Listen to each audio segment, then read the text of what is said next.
Hey y'all, welcome and or welcome back to my channel. My name is Lakshmi Say for those who don't know me. And for those who know me, hey girl, what's up? How you doing? Welcome back to the vibes, okay? If this is your first time, be sure to subscribe, okay? And join the vibes, alright? Okay, so based on the title, you know what we're gonna talk about. So let's just get right into it. Today, we're gonna talk about things you need to know before becoming a flight attendant. You need to watch this whole video throughout. And this video is for my girlies interested in becoming a flight attendant, but you have some questions. So I'm gonna cover the most basic information that you need in order to make that decision and see if that's something you really want to do in real life, because I am a flight attendant. Of course, I literally just came into my hotel. I'm on a trip right now and I decided I'm just gonna go ahead and record this video because my face is beat, period, okay? The first thing I'm gonna start with, because this is a lot, there's so much misconception going around with this, okay? No, you do not need to go to flight attendant school to become a flight attendant.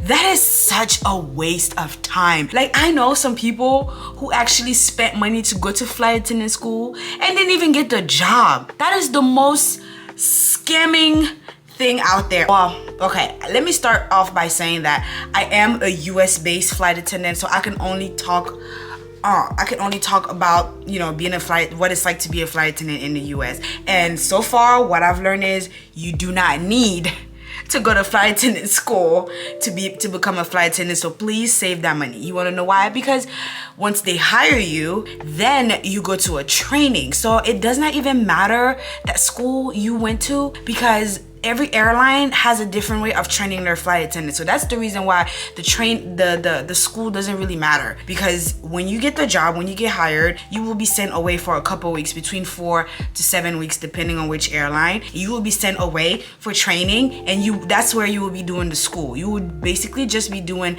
the airline flight attendant school training. We call it training, okay? So no, do not spend your money on flight attendant school. It's literally useless, okay? Second thing you need to take into consideration is, are you willing to relocate? And I say that because when you become a flight attendant, you will be operating out of the airline's base. So depending on which airline you're going for, and that's why I highly recommend doing your research when it comes to whichever airline you want to work for. Do a research on their different bases, because you need to know if that is a place that you would like to move to, or look for an airline that has a base where you live, okay? There's not an airline base in every state in the country, so I must put that out there. It's not like you're not gonna find an airline base in all 50 states, okay? I say that because commuting, what is commuting? Commuting is basically you live in one state and you work in a different state. From experience myself, my first airline that I worked for, I was a commuter. And when I tell y'all, commuting broke my entire career as a flight attendant. I went in there and I was just so excited. I was so happy, like, oh yeah, girl, I'm a flight attendant. Then bam, the reality freaking hit, because I live in Atlanta and I was based in Charlotte. So what does this mean? That means that I will have to take a flight from Atlanta. Standby basically means upon available seats, okay? So I would have to fly from Atlanta to Charlotte to start work. Okay, so now as a new flight attendant and somebody that's new to the aviation industry, that was the most brutal thing for me to get accustomed to, especially being the fact that I wasn't making that much money. So I wasn't willing to move to any of these bases. My airline at the time had a base in Charlotte, Cincinnati, New York. I can't really remember, but it was none of the places that I was willing to move to. So that kind of killed my career. I flew with them for about 11 months and then I quit because I just couldn't keep doing that. Let me just give you a perspective of what I'm talking about, like how important it is to live in base. And I know some people who actually do commute and it's okay for them, but I just highly discourage you to go down that route, especially if you're a new flight attendant, just so you can enjoy your job better. Here's a description of what commuting was like for me. So like I was saying, I would take a flight. So say I have to work tomorrow. Today is my day off and I have to work tomorrow. I have a flight that starts tomorrow. I would have to leave home tonight to get to base before my working time. You get what I'm saying? So it'll be like you on your off days, you will be flying. It was moments where I only had 2 days off at a time. So I would come to Charlotte, get off, be done with work, then I would try to commute back to Atlanta. And when I said on standby, I mean so many times I wasn't able to get a seat. I've slept at the airport I don't know how many times in my uniform, simply because I couldn't afford a hotel. You know, I couldn't afford to go anywhere. I didn't know anybody in the city where I could go crash. And of course, crash pads is definitely an option. Crash pads are an option, but it's just not ideal. It's really not ideal. Crash pads are basically in a room with probably like 5 other people in bunk beds. And you know, that's what crew members do when they don't live in base. They'll have a crash pad. They're typically cheap. They range between $200 and $500 depending on if you get a solo room or a shared room. A shared room is literally a bunk bed, and it's like 5 other grown-ups in there, and it's just not the most ideal situation because y'all share the same bathroom. You can't be on the phone because somebody's trying to sleep. You can't have personal conversations. You just can't be yourself. So it's just not ideal, okay? So yeah, I did do the crash pad too, and I was, y'all, when I tell you I was a depressed girl, I was a depressed girl. I ended up quitting because I just couldn't do it anymore. I mean, if I have 2 days off and I'm trying to get home, I get off today. I'm literally trying to get to Atlanta depending on if I get a seat. And sometimes, like I said, I wouldn't get a seat. I will sleep at the airport. So I'll wake up the next day and that is my off day. And guess what I'm doing? I'm still trying to make it to Atlanta, right? Okay. So eventually I get a plane. I get a seat, okay? By the time I get to Atlanta, half of the day is gone. And then tomorrow is my other off day. So guess what happens? Once I get home, tomorrow, I have to try and start getting back to base. So you get what I'm trying to say? You literally don't have a life, and that was the life I was living. So as a commuter, that's the reality of a commuter, literally right there. So I highly, highly discourage you from being a commuter unless you have that support system or unless you're ready to just move to base, okay? Like, that's my advice, okay? My advice here is just move to base or apply for an airline that has a base in your city. Okay. So next point I want to mention is the schedule and the lifestyle. It's literally a lifestyle change. This is not your typical 9 to 5. You understand? This is not your typical 9 to 5. You will be gone every week. You will be gone every week. And when I say you'll be gone, it could be 3 to 5 to 6 days at a time a week. You know, if you have family, if you have children, that's definitely something you want to take into consideration. For my people who are married and have a whole family, you want to sit down with your partner and literally show them this video and ask them if they are willing to go through this with you, okay? Because you're going to be gone. You're not going to be able to tuck your kids to sleep. You're not going to be able to kiss your husband or your wife to sleep every night because you will be gone days at a time. So most people that I see successful in this profession with family and children is simply because they have a supporting partner. It is possible to do, but it's going to be hard. It's going to be a lifestyle adjustment, okay? And as I was saying, the scheduling gets crazy. Sometimes you will have to wake up at 3 to work a 5 a.m. flight. And sometimes you have to work a 10 p.m. flight. And all of this could happen in the 4 days that you're away for work, okay? So like say the first day of work you had to work at 5. The next day you'll probably work at 12. The next day you're gonna work I don't know, 8 a.m. and then the next day you're not working until 7 p.m. So the scheduling is all over the place. So you definitely want to be somebody that can easily adapt and easily adjust. I feel like that is one of the best qualities of a flight attendant because this profession is very unpredictable, very spontaneous and very unpredictable, which is my favorite thing about this job because you never know what kind of day you're gonna have when you go to work. I mean, y'all, it's never the same thing twice. That's my point, and I'm that type of person. So if you're somebody that likes a routine, you like things to be done the same thing, the same way, the same time every day, this is probably not going to be the job for you, okay? Because you will be all over the place and it's going to take you some time to really 100% adjust to this, all right? So if you're somebody that likes spontaneity, I don't know the word, okay? But you know what I mean. If you're somebody that really enjoys, doing different things every day, then you will love this job. Because some days you can work up to 16 hours, you understand?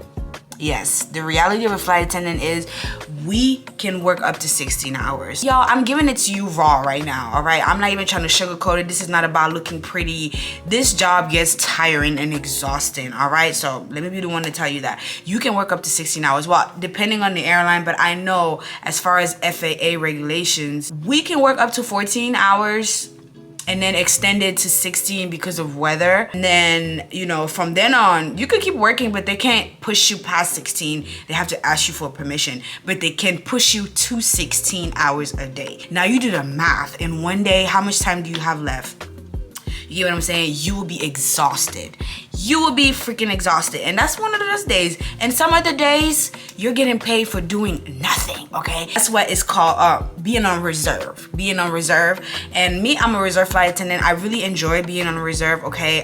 There's two types of schedule as a flight attendant. There's a reserve flight attendant, and then there's a line holder. A reserve flight attendant is basically somebody that's on call. You're on standby if they need you to operate a flight. So you could do reserve from home, and you could do airport standby. So reserve from home is basically you're at home doing nothing, waiting for them to call you if they want to call you. But if they don't call you, you still get paid. That's one of the good things, all right? And airport standby is basically they will call you and say, hey, we need you to be at the airport from this time to this time as a ready reserve, basically meaning if they need a last minute flight attendant, they would take you from the airport. When you're reserved from home, I think they give you a minimum of 2 hours, depending on the airline. Again, I can only speak from my experience in the airlines that I've worked with. I know that they give you a minimum of 2 hours. They have to give you at least 2 hours to report to the airport. So whenever they notify you of a trip, you have about 2 hours to get there, okay? So that's what a reserve flight attendant is. Like I said, the schedule can be crazy, all right? You could be literally at home. I've had times where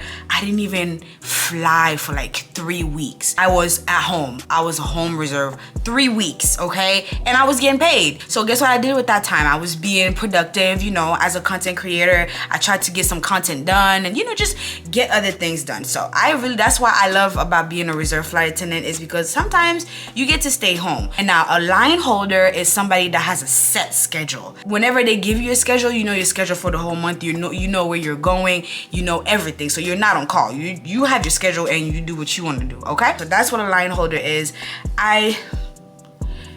You know, definitely you make more money as a line holder because you're flying, you know, you fly way more than you are on reserve. Say like, you know, if they didn't use you or whatever, because if you fly, then you're making more money than if you sat at home because they pay you a minimum, okay? This is going to take us into the topic of pay. All right, so the pay as a flight attendant, how does that work? Our pay is it's pretty difficult to explain, but once you're in it, you understand it. A reserve flight attendant is at home but gets paid. How is that? It's basically they have a minimum hours that they give you monthly. My airline, they give us 75 guaranteed hours for the month as a reserve flight attendant. So if you don't fly, if they never call you to fly, you will make at least you will be paid for the 75 hours that's guaranteed for the month. You get what I'm saying? Now, when you fly, now the pay changes.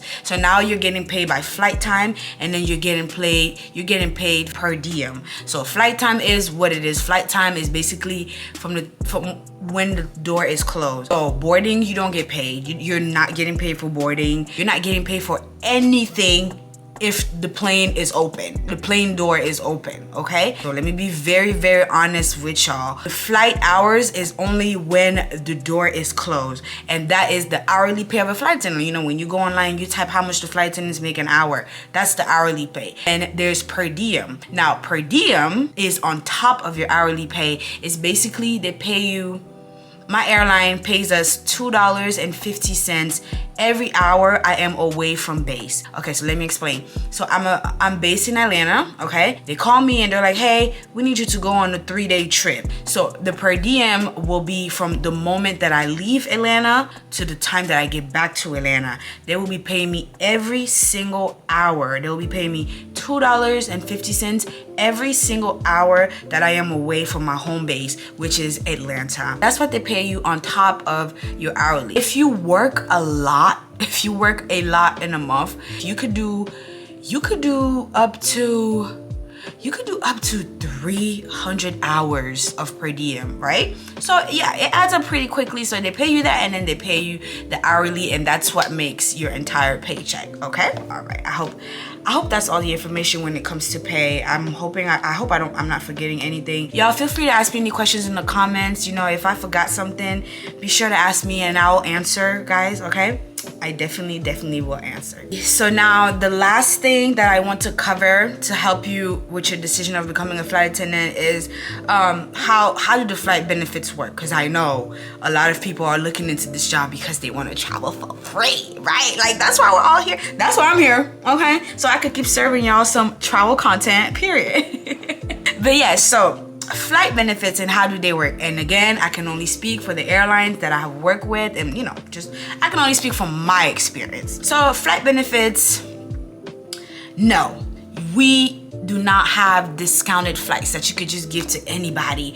I don't know, I can't tell you how many times people reach out to me and they're like, oh, could you help me find a discounted flight, or could you give me a discount on a certain flight and things like that. And it's just, no, it don't work like that. We don't do that. We don't have a discount code. We don't have a use my discount code and get 20% off. No, we don't have that. The airline that I work for and the airline that I used to work for, and I think for majority of airlines, based on what I know, in the US, there's only a certain amount of slots of people that you can basically offer flight benefits to, and that is your mom, your dad, your spouse, and your children if you have them. That is it. And then some airlines will give you buddy passes. Buddy passes is it's a pass that you can give to anybody and they could fly, but they're flying standby. And yes, we don't literally fly for free. We pay for taxes on the flights, which is literally nothing compared to the flight price itself. Okay, so that's why people say that flight attendants fly for free, because we literally pay close to nothing. All right, so yeah, buddy passes, you can give it to friends, you can give it to anybody, and they're typically a one-way ticket to wherever, and it's standby flying. So you're at the bottom of the list. They have to put everybody on board that pay for their ticket, and then they start going down the line as far as standby. So it's like employees, and then family, and then buddy passes, and then retirees. Okay, so that's kind of how the system works. And when it comes to flight benefits, everybody flies standby, okay? But it's just broken down based on seniority or first come, first serve, depending on the airline. My first airline was literally based on first come, first serve, meaning that whoever checks in first will get called to get, to get a seat. So basically what standby flying is they're gonna get everybody that paid for a positive ticket, everybody that paid money for a seat on that plane goes on the plane first. And then if there are any open seats, then that's when they start calling the standby list. And then the way the standby list is broken down is based on the airline and how they do their thing. My first airline, it was first come, first serve. So whoever checked in first gets to go on top of the standby list. That is the first person they will call, and then it'll just go from then on. But now the airline that I work for now, they do by seniority. So it's based on who's been here the longest will go on top, and then it'll just go down that way. Obviously, y'all can see my seniority is very, very childish.